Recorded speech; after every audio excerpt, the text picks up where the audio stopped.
When is it justified to accuse someone of subscriber botting? Is it when you see them with a good amount of subscribers and not that many views? Or is it when you have proof? Well, as most people would guess, it's when you have proof. I see people get accused of sub-botting too often. For some odd reason, when people see a low percentage of people watching someone's videos, they immediately jump to the conclusion that they're sub-botting.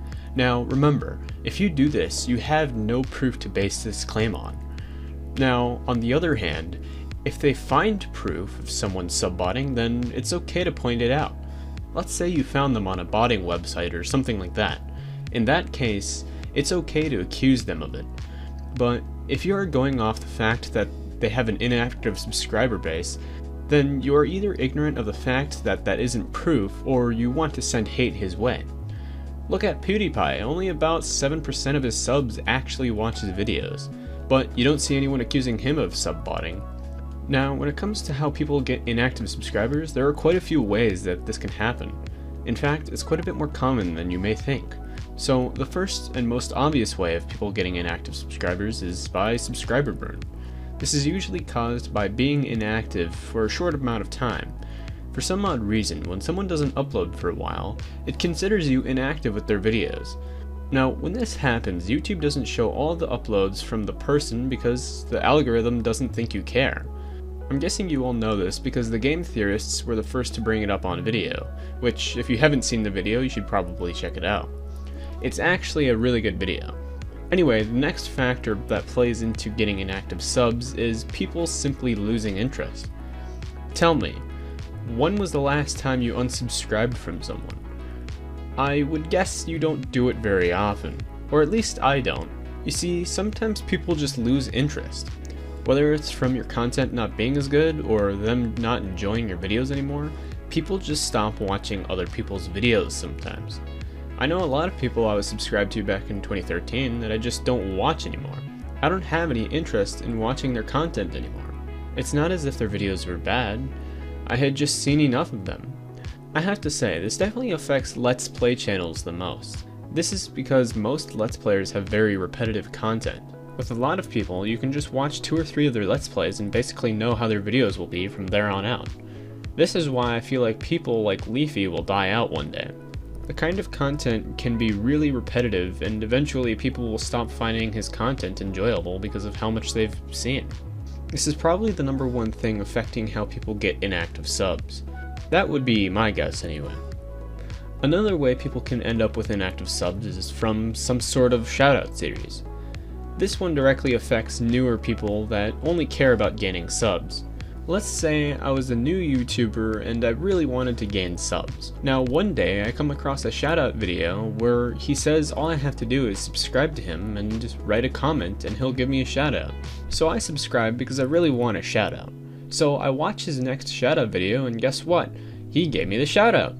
So I go on with my YouTube channel and forget about him. Now later down the line I want to get even more subs. I remember the shoutout video and decide to start my own shoutout series. Now I'm the one getting people subscribing to be in my shoutout video. But these subscribers don't care about any of my other content and later forget about me. This is one of the ways people get inactive subscribers. It makes sense why someone would want a shoutout, but really it doesn't help your channel that much if all it's going to do is get you a good amount of inactive subs. This ties in with the next way this happens. If someone gets a shoutout from a bigger YouTuber, this one only applies if you haven't started making good enough content yet. There are a good amount of people that will say, oh, I'll subscribe to him just so I can help him out. These people usually don't care about the person that he's subscribing to's content. Like he said, he's only subscribing because he wants to give the person another sub. On the other hand, if the person getting the shoutout has good videos, people will mostly continue to watch your videos. It kind of ties in with the part about people losing interest. In fact, quite a few of these tie in with that. Either way, the next thing I want to talk about is giveaways. This is really easy to explain because it's basically the same thing that happens when you do a shoutout series.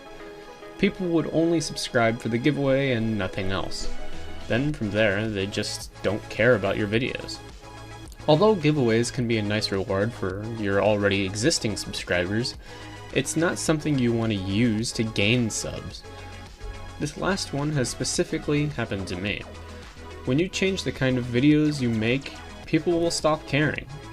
If you do Let's Plays and then change your content to commentary videos, people will stop caring. If your content changes from blogs to tutorials, people will not care about it. You see what I'm saying? If you change what you do, then what you need to think about is, what did people subscribe for? It's a simple question, but it's one worth asking. If someone subscribed to you because they liked your Let's Play videos, then why would they care about your new commentary videos? It's just not what they subscribed for. If you plan on making a change to your content, then do that on another channel. Much the same way I did. For me, I started being inactive, getting subscriber burn, and then wanting my older viewers back. So I tried whatever I could think of. That included changing my content. Sadly though, that was the nail in the coffin for my old channel because that's when a really good amount of people stopped caring. And now I'm on this channel, my new channel. Inactive subscribers can be caused by a lot of things, but if someone is trying to accuse you of subbotting when you know you aren't, then show them this video. Maybe they'll think twice before saying you use subbots. I'm not 100% sure that I covered everything that affects your viewers, but I think I did pretty good. Also, if you are a new YouTuber and only care about subscribers, please understand that they don't really matter. And if anything, don't do the things I mentioned here. Whether it's making a shoutout series, being inactive, or changing your content. Just be careful about what you do to gain subscribers.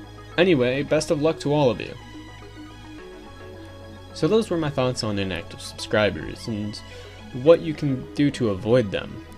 I think what's more important than showing all these things that can cause inactive subs is just letting people know that just because someone has a lot of subscribers doesn't mean their content is necessarily going to be good.